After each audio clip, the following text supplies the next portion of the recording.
I want to show you this impact lines animation in Premiere Pro. To begin, move your timeline slider to the point of impact in your video. Now select your rectangle tool and create a bunch of lines like this. Then click your selection tool and start moving them into the position that you want around the impact site.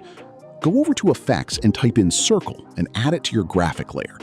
Now go over to Effect Controls and click on the circle effect. Click and drag the circle to the middle of where your impact will take place. Then go over to Effect Controls and change the blending mode under Circle to Stencil Alpha. Now let's animate it. From the start of your graphic layer, click on the stopwatch icon beside Radius. Then move ahead 10 frames on your timeline and increase the radius until all your lines become visible again.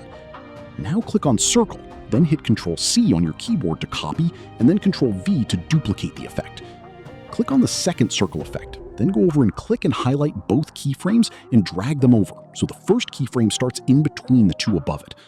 Now simply go over and check off the invert circle option to finish the animation.